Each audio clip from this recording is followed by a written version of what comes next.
qué? Porque Puebla es el tercer estado con más linchamientos desde hace más de 20 años. Decía, ¿cómo es posible que sigamos normalizando esto, ¿no? Que sigamos fomentando o validando que la gente haga justicia por su propia mano.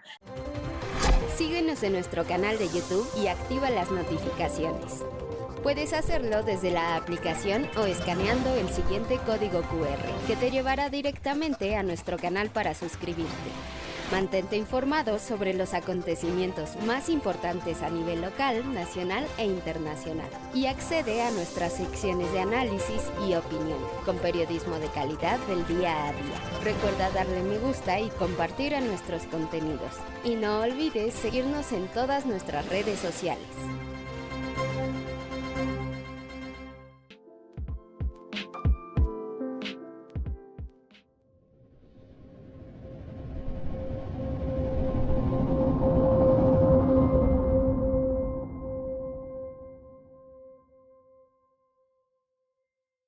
Buenas noches, les doy la bienvenida al programa Las Reporteras. Este lunes estamos listos para comenzar esta transmisión que la Jornada de Oriente realiza a través de sus redes sociales. Esta noche tenemos como invitada a Shell Hernández García.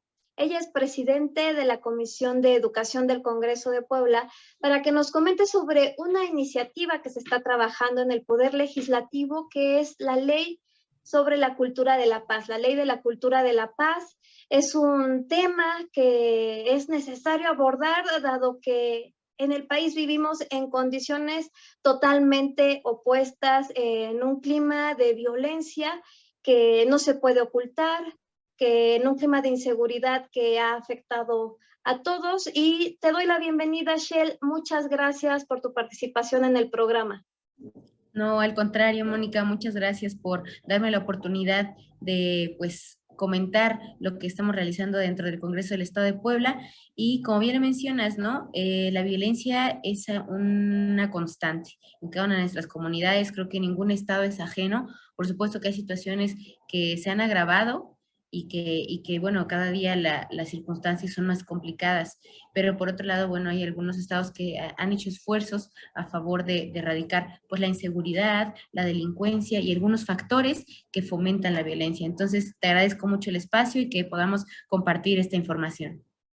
Así es, Shell, pues cuéntanos, esta iniciativa ya existe en otros lugares del país. ¿Cómo es que surge esta idea? Bueno, fíjate que la cultura de la paz es un concepto en sí mismo, ¿no? La ley es como una encarnación, la herramienta para llevarla a cabo, pero en realidad es un concepto que va más allá, pues, de ser una simple norma. Y la realidad es que surge esto a través de las experiencias que he tenido en campo, en donde, francamente, ni siquiera los cuerpos policíacos se dan abasto. ¿Eso qué quiere decir? Pues últimamente y más recientemente en las últimas semanas se ha escuchado mucho este debate sobre la seguridad, ¿no? La aprobación de la ley de la Guardia Nacional y bueno, otras iniciativas que han generado esta discusión y este debate entre si deberíamos o no tener más cuerpos policíacos en la calle, si deberíamos o no llamar pues a fuerzas civiles a que nos ayuden a resguardar el orden, si, ¿qué es lo que está ocurriendo? La realidad es que por tantos años se han incrementado los índices de violencia y la inseguridad que ya nos ha rebasado en muchas condiciones, ¿no? Vemos que los grupos organizados, porque ellos sí se organizan, los grupos de delincuentes organizados, pues tienen incluso mejor armamento, ¿no? Que los policías.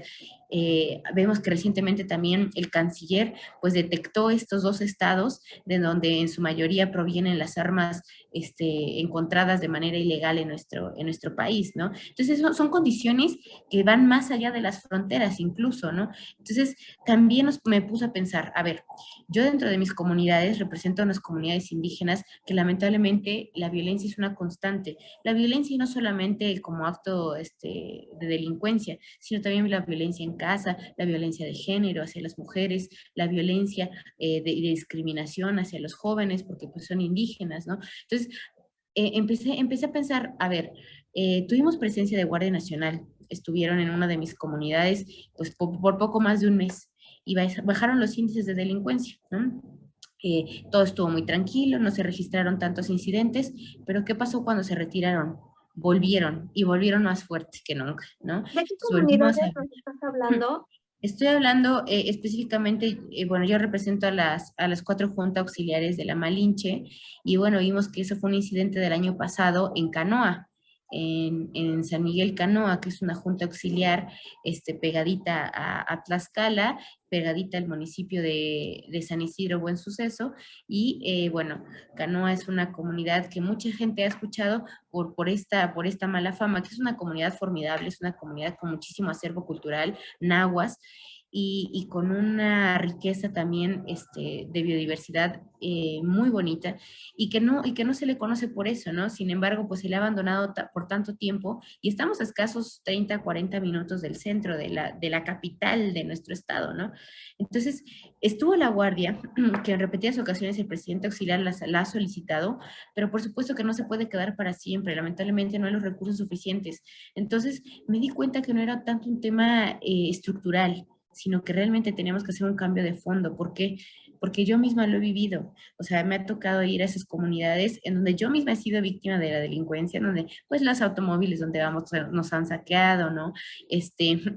Y bueno, la misma comunidad encubre a los asaltantes o a las personas que cometen estos actos, ¿no? Y no por otra cosa. Yo entiendo que en muchas situaciones es un acto de necesidad y entiendo a lo que se refiere nuestro presidente con abrazos no balazos, es una ley de amnistía que fomenta o trata de fomentar pues el reconocimiento a las necesidades diversas y bueno, que mucha gente cae en los actos delictivos por necesidad, por llevar algo de comer a su mesa, ¿no?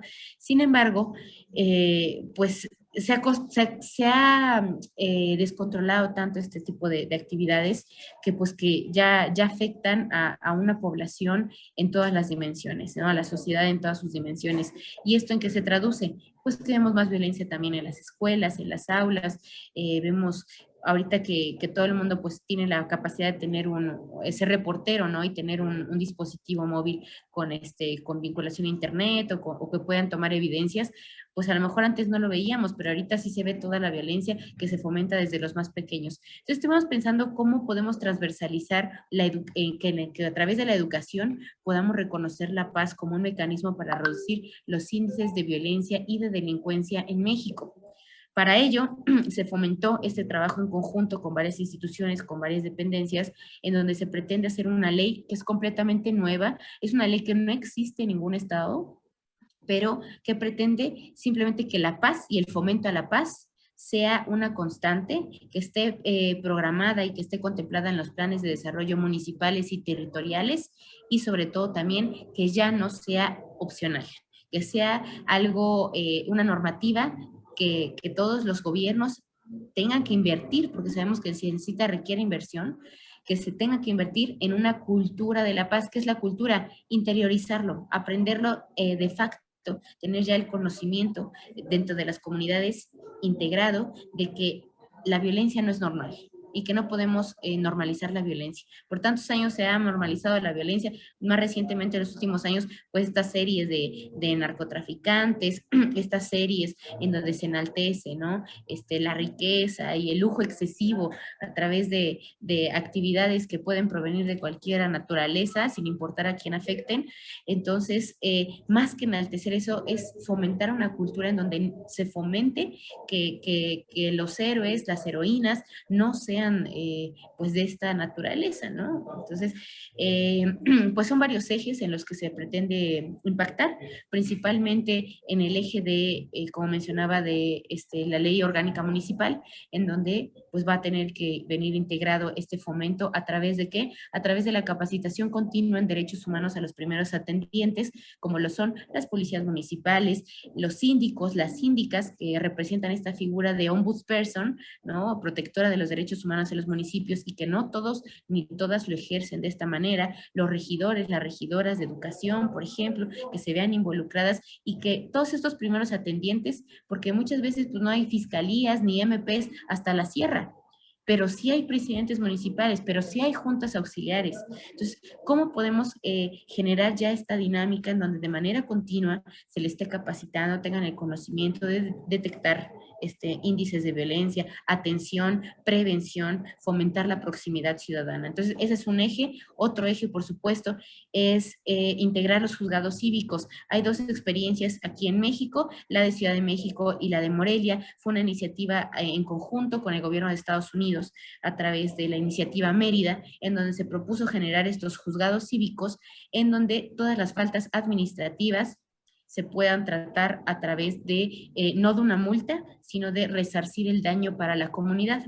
Y va encaminado a ser, pues, buenos ciudadanos. Recordemos que el ciudadano no se queda nada más en ejercer nuestro voto el día de las elecciones, sino darle seguimiento, conocer a nuestros funcionarios qué es lo que están haciendo y exigirles también pues que nos representen de manera adecuada. Entonces, en los juzgados cívicos, fomentar la participación ciudadana y bueno, que entiendan también que no todas las faltas requieren multa, que no todas las faltas van a necesariamente ser castigadas, pero que sí requieren reparar un daño. ¿Y cuáles son las faltas cívicas? Pues que luego vemos al típico borrachito, ¿no? En las calles que ya se acostumbró a agarrar la parranda y siempre lo encontramos afuera de la escuela o afuera de la tiendita. Bueno, pues ahora pues vamos a ponerlo a barrer o otro tipo de actividades para que pueda recuperar pues esas faltas, ¿no? O pues estar en la calle, pues haciendo del baño, ¿no? También es una falta administrativa. Entonces, pues, ¿sabes qué? Pues ahora le vas a pintar su casa a la señora a la que le hiciste, ¿no? O sea, la persona que siempre se para enfrente de nuestra entrada y que no nos deja avanzar o que está obstruyendo los pasos para personas con discapacidad, todas esas son faltas administrativas que ya vienen enlistadas. Hay un catálogo que ya se va a integrar dentro de esta ley para que podamos ver cuáles son las faltas administrativas. Y pues sobre todo el tema de la educación también, por supuesto, integrar dentro del el cronograma educativo la educación cívica, la educación en valores y la educación pues sin discriminación. Entonces, parte de esto también, eje central y fundamental para colaborar y hacer que esta ley se vuelva una realidad, van a ser las áreas educativas, que las escuelas se vuelvan genuinas células de creación ciudadana y de fomento a la paz, y que a través de estos organismos, pues dejemos de normalizar la violencia hacia, sobre todo, las minorías. Hace un tiempo escuchaba una frase muy, muy inteligente, nos decía que los gobiernos eficaces no son los que representan a las mayorías, sino las que velan por los derechos humanos de las minorías. Y es que es así, cada vez somos más diversos y cada vez son más los grupos pues que tienen diferencias entre sí, y que nuestra tarea hoy es fomentar que haya una buena convivencia, una sana convivencia, y que nos cuidemos entre todos, ¿no? Que haya un respeto a la autodeterminación de los pueblos, de las comunidades, de las colectivas, ¿no? Y que en conjunto podamos decidir qué es lo que más nos conviene como sociedad y como comunidad. Entonces, también dentro del coloquio, hicimos un coloquio hace la semana pasada, el lunes y el martes, durante el 24 y 25 de octubre, 2 días a lo largo de 5 ponencias. Estuvimos escuchando diversos especialistas que nos hablaron sobre la importancia del fomento de la paz y cuál es la experiencia de paz en las comunidades. Analizamos experiencias, por ejemplo, como la de Colombia, cuando tuvo estos acuerdos de las FARC, ¿no? De las guerrillas, ¿no? Que cómo generaron este acuerdo para quitar las armas de las calles y fomentar que culturalmente no fuera visto como algo normal que alguien portara un arma, ¿no?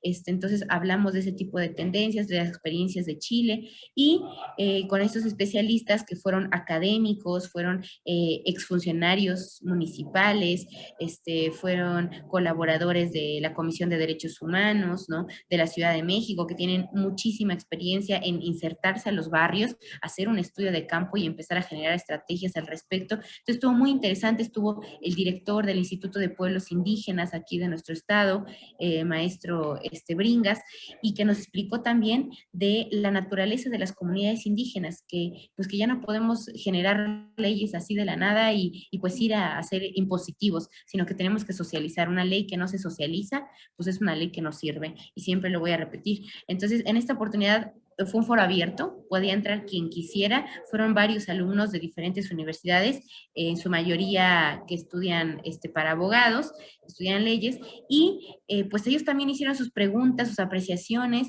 y todo eso abonó para la construcción de esa ley, ¿no? Al final de cuentas, es una ley que recae sobre varios ejes, hablamos sobre la memoria histórica, la identidad de las comunidades. Hay muchas comunidades que no tienen cronista, que no tienen a alguien que se preocupe por rescatar documentos históricos, por acervos culturales, y se está perdiendo. Eso, lastimosamente y primordialmente, hay que darle mucha atención a la preservación de las lenguas. Y bien nos dicen que cuando se pierde una lengua, no solamente muere la lengua en sí misma, sino todo el acervo cultural que conlleva dentro de ella, ¿no? Entonces, fomentar que también todas las comunidades tengan su cronista para generar pues un orgullo también de las comunidades, recuperar también saberes ancestrales que se han perdido, que se han abandonado, por ejemplo, la medicina tradicional, que es una vertiente muy viable ahorita para el sistema de salud, y empezar también a integrar toda esta diversidad, esta pluralidad que es tan importante. También ponerle sus límites también a nuestros ejecutivos, que los queremos muchísimo, a nuestros presidentes municipales, pero pues luego tenemos proyectos para usar el erario público, pues que no, simplemente no le sirven a la comunidad. Entonces, ahora que también dentro de la ley, que todos los proyectos para la comunidad que se vayan a ejecutar con un erario público tengan que ser viables socialmente, que tengan que estar contextualizados, que tiene que ser servible para la comunidad y lo que se necesita en esos momentos históricos, y que bueno, que se someta a una consulta pública y popular para que la gente pueda decidir, pues, si es lo que quiere, ¿no? Entonces, todas esas consideraciones, la apropiación de espacios públicos, va a ser bien importante retomarla, y son los ejes que estamos considerando dentro de esta ley.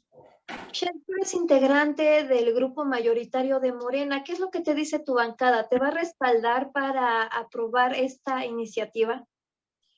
Fíjate que yo me siento muy tranquila porque esta ley, en realidad, yo cuando entré a la legislatura pensaba pues que no fuera que no sería de tanto impacto, ¿no? Entonces se lo comenté a mi coordinador, el diputado Sergio Salomón Céspedes, quien es también presidente de la Junta de Gobierno y Coordinación Política, y en una conversación le comentaba, presidente, mire, tengo ganas de fomentar esto. ¿Por qué? Porque Puebla es el tercer estado con más linchamientos desde hace más de 20 años. Decía, ¿cómo es posible que sigamos normalizando esto, ¿no? Que sigamos fomentando o validando que la gente haga justicia por su propia mano? Entonces lo comentaba con él, le dije que era una ley enfocada principalmente a eso, a reducir los linchamientos. Y él me comentó, amiga, yo creo que esta es una idea, es una iniciativa que da para mucho más, que da para tener un impacto transversal en muchos ejes. Y le dije, sí, tiene razón, ya tiene un año que la vengo trabajando y él tiene conocimiento de todo esto. Entonces lo he platicado con mis compañeros. Afortunadamente tengo muy buenas compañeras legisladoras, buenos compañeros legisladores que me han acompañado incluso en esta iniciativa. De hecho, en el coloquio hubo presencia de Laila, que es la secretaria de organización del Comité de Morena en el Estado, y justamente para hacer de su conocimiento que los representantes tenemos que hacer iniciativas que estén fundamentadas, que estén estudiadas, que tengan una evaluación científica y que tengan, por supuesto, conocimiento pues ya aterrizado, que tengan sustento, ¿no? Entonces, lo he socializado con ellos, les he pedido su apoyo para que en su momento puedan respaldar esta iniciativa. Están a favor porque lo vivimos en cada una de las comunidades. La verdad es que ninguno somos ajenos, e incluso en la última intervención participó un compañero representando al gobierno de la Ciudad de México. Y justamente a través de este proyecto, que se me hace a mí súper interesante, este proyecto de los jóvenes unen al barrio, que realmente aterrizar las políticas públicas. ¿Cómo evitamos que las leyes se queden en eso, en letras? Pues obviamente que lo tienen que retomar los ejecutivos y tienen que hacerse responsables de lo que viene en la ley. Entonces, esta experiencia que fomenta la doctora Claudia Sheinbaum, nos mandó a alguien para explicarnos cómo funcionó. cómo aterrizaron esta propuesta en donde lograron reducir los índices de delincuencia en las comunidades más afectadas a través de ¿qué? La capacitación, el fomento laboral de los jóvenes, revisar cuáles son sus prácticas, ¿no? Evitar los momentos de ocio, fomento cultural, cómo a través del ejercicio que hacen realmente los ejecutivos sí se puede hacer un cambio. Entonces, se me hace súper interesante ese entramado, esta conjugación entre voluntades de diferentes ejes de gobierno, que no solamente es el legislativo, es el ejecutivo, son académicos, son los estudiantes, son las juventudes y creo que se puede hacer mucho. Entonces, le agradezco mucho la disposición a mi presidente, antes que nada, por supuesto, al coordinador y a la bancada que, bueno, que siempre me ha respaldado y creo que va a ser un logro muy grande para nosotros como legislatura si logramos sacar adelante este tema y haciendo vanguardia sobre todo. Hay muchas leyes que están sobre legisladas y nuestra tarea es ver qué podemos mejorar, no en qué podemos andar más, sino qué podemos innovar y hacer distinto como legisladores, ¿no?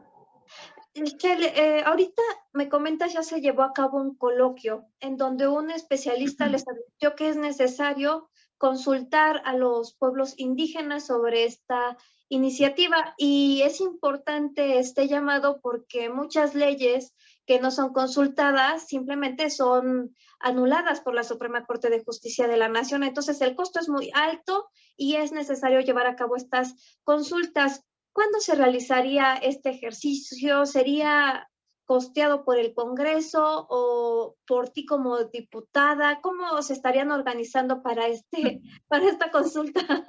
Ojalá que yo pudiera costearlo, me daría muchísimo gusto pues llevar a cabo este ejercicio.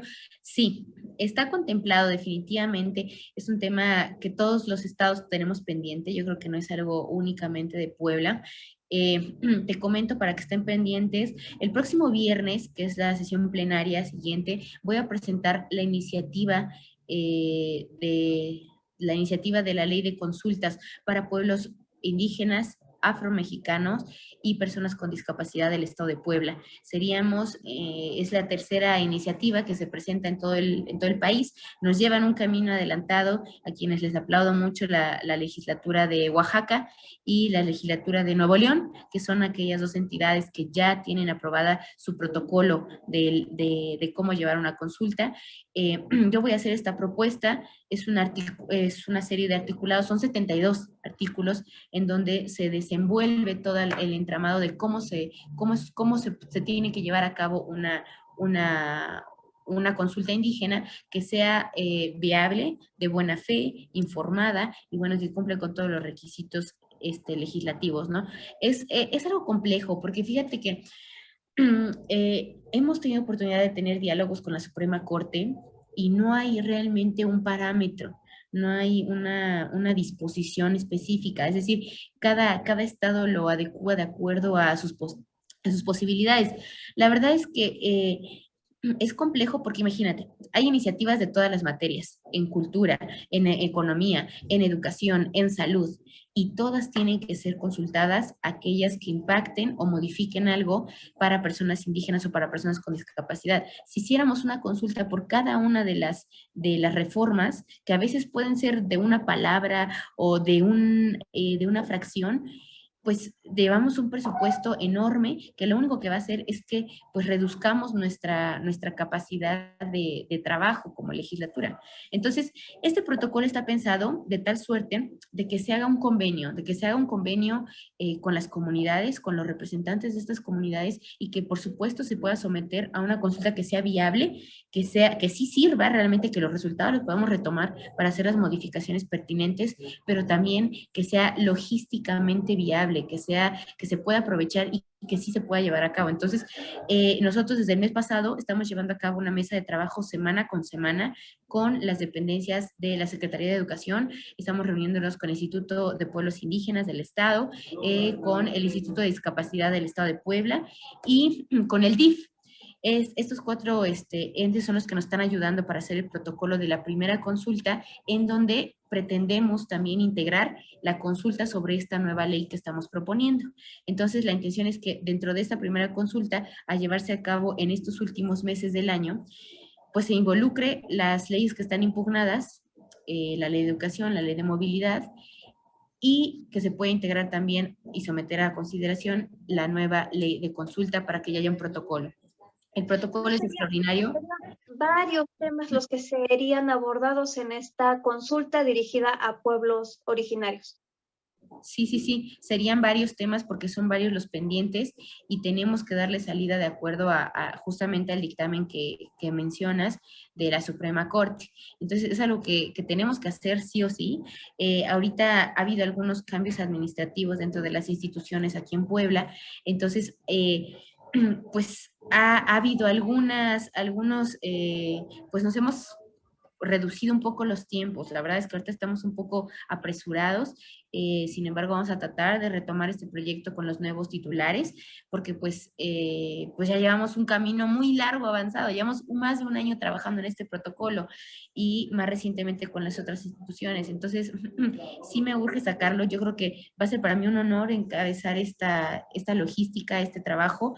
¿Por qué? Porque es un reto muy grande, o sea, como funcionaria, como instituciones, como Congreso, es un reto muy grande, pero es marcar vanguardia. O sea, si dejamos, si este protocolo funciona, si esta forma de hacer políticas públicas nos sirve, va a quedarse para la posteridad y eso me da muchísimo gusto que podamos abonar. Y de manera personal, bueno, comentarte que sí ha habido mucha disposición por parte del Congreso. La intención es que se genere ya un nuevo comité dentro de la estructura del Congreso que se quede como comité de consultas, así como hay comité de comunicación social, así como hay un comité de insumos y todo esto. Bueno, hay un comité de consultas para que se pueda convocar cuando sea necesario. Por lo menos la intención es que por lo menos una vez al año se haga un ejercicio de consulta popular para que, fomentemos también la participación, dos, que sea vinculante, que la gente pues realmente exprese su sentir respecto a lo que se está haciendo por parte del gobierno, y en tercer lugar, pues para que podamos abonar también a responsabilizarnos sobre lo que tenemos que hacer respecto a nuestros derechos humanos y hacer valer la voz de nuestros representados. Entonces, ya está en práctica. ¿Ya tiene contabilizado, perdón que te interrumpa, Sher, ya tiene contabilizado el Congreso los recursos que requerirá para cumplir con todos estos ejercicios de participación ciudadana? Justamente se está haciendo un planteamiento, definitivamente es un costo pues extraordinario que no está proyectado contemplado dentro del presupuesto. De hecho, es una de las propuestas modificatorias que vamos a proponer para ahorita la ley de egresos que tenemos que evaluar, porque ya es algo que ya no va a ser opcional.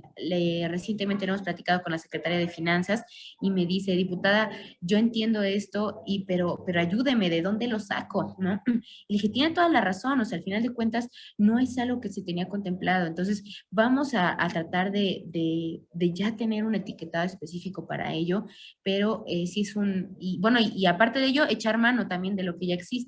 Nuestra intención es que lo podamos llevar a cabo a través de estructuras logísticas que ya existen, por ejemplo, las escuelas, por ejemplo, los DIF municipales, ¿no? Es la intención que empecemos a sumar esfuerzos con otras instituciones para que nos puedan apoyar y que no sea tan costoso y que pueda ser viable, pues continuar haciéndolo, ¿no? Entonces, pues el presupuesto supera el $1,000,000, ¿no? O sea, eso nada más era para la consulta en educación. Yo creo que se va a aumentar si vamos a tener que tener un alcance mayor. El presupuesto inicial. $1,000,000 por consulta.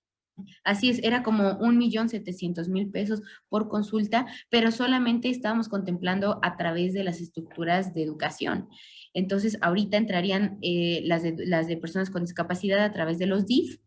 Sobre todo, no es tanto, es más el gasto como para las personas que van a ejecutar la consulta, ¿no? O sea, es un gasto extraordinario, es fuera de sus horarios laborales y bueno, todo lo que conlleva, por ejemplo, para hacer la promoción, tiene que tener una difusión en medios, una difusión en medios locales previa, y eso también requiere mucho presupuesto. Entonces vamos a tratar de que se reduzca lo más que se puedan los costos para que sea viable y bueno, que podamos integrar en una sola consulta varios temas en conjunto, ¿no? Claro, porque es una realidad. Ya está el mandato de la Suprema Corte de Justicia de la Nación. El Congreso tiene la obligación de llevar a cabo estas consultas. No hay manera de evadir esta instrucción. Y como tú lo dices, cada reforma va a estar requiriendo realizar una consulta si es que impacta en estos grupos vulnerables, en los grupos indígenas, en las personas discapacitadas. Shell, gracias por compartirnos esta información. A mí nada más me gustaría agregar un tema sobre las consultas indígenas. Hay inconformidad entre algunos grupos indígenas porque ellos entienden o así lo han percibido, que las consultas que se han realizado anteriormente en realidad no cumplen estos parámetros que se han establecido a nivel internacional para que se pueda decir este ejercicio fue una consulta. Platicando con algunos líderes indígenas de la Sierra Norte me comentaban que muchas veces son reuniones en los que difícilmente se abordan el tema, que se convierte en un muro de lamentaciones que pierde por completo el objetivo de la consulta, el tema de la consulta, y ellos lo han entendido como un método que no ha funcionado para que ellos plasmen su sentir, su idea sobre ciertos temas públicos que se abordan. En el protocolo que tú vas a presentar, ¿qué características contempla para que sea un verdadero ejercicio de participación que dé voz a estos grupos vulnerables? Bueno, antes que nada, creo que es importante comentar que las consultas que se van a ser sobre temas específicos. ¿Por qué? Porque si se amplía mucho el margen, va a ser para nosotros muy difícil también discernir.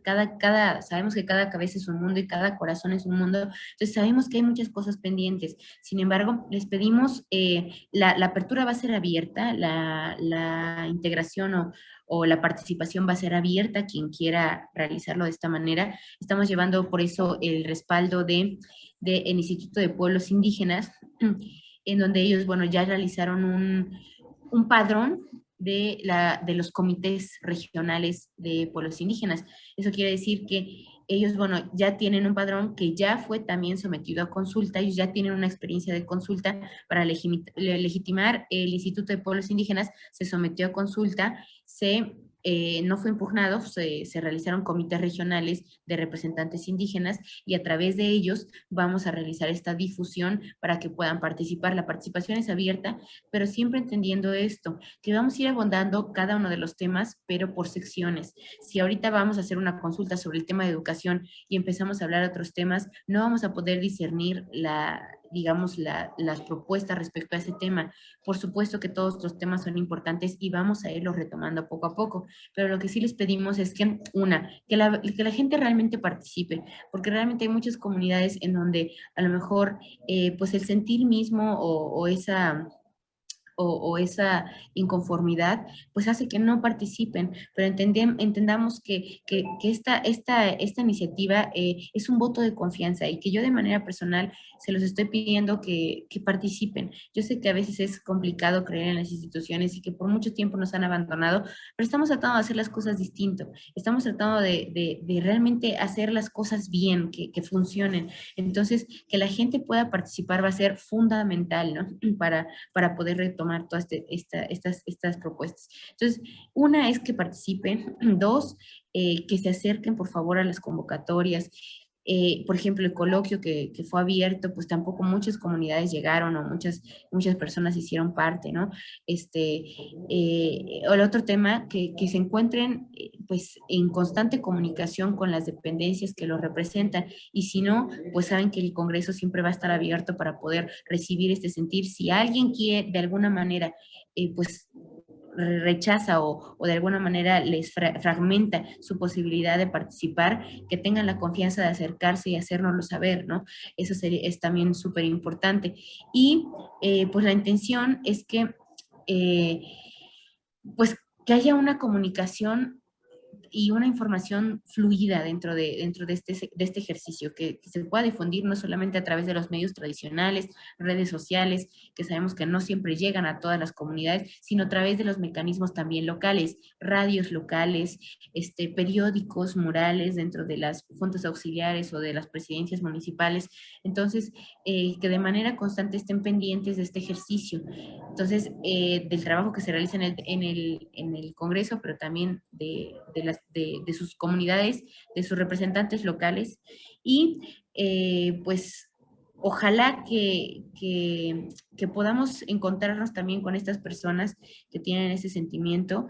Sé que es difícil, sé que muchas veces se ha fomentado esto, ¿no? De que solamente algunos representan la voz de todos, y no es así. Entonces, si hay formas y mecanismos y propuestas para integrar estas voces, lo vamos a hacer. De todas maneras, estamos apelando a este instituto que se ha empeñado mucho, y así lo entiendo y así lo reconozco, el esfuerzo de los compañeros de pueblos indígenas para poder dar una representación legítima de ese trabajo, que han hecho un sondeo y un análisis a profundidad del territorio y cómo está distribuido las comunidades. Entonces, pero si hay alguna forma, también pueden hacérnoslo saber, y va a haber también mecanismos de comunicación para reportar todos estos incidentes. Eso también es importante.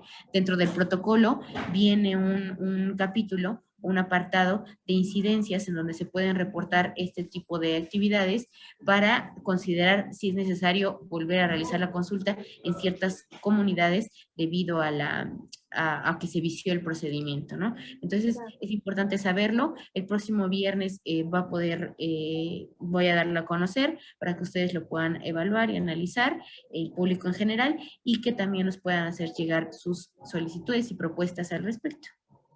Shel, te agradezco mucho que nos hayas podido compartir toda esta información relacionada con la participación ciudadana y la cultura de la paz.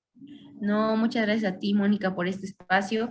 Sé que fue una plática extensa, entonces ojalá que podamos volver a encontrarnos. Igualmente, ustedes, si tienen alguna duda sobre lo que se presente en el futuro, pues aquí estamos para resolverlo y para colaborar con cada uno. Gracias. Muchas gracias. Gracias, Shel. También les doy las gracias a todos los que siguieron esta transmisión. Gracias por este tiempo que dedicaron al programa de la Jornada de Oriente. Me despido este lunes, los estaré viendo el lunes entrante. Que la pasen muy bien. Hasta luego.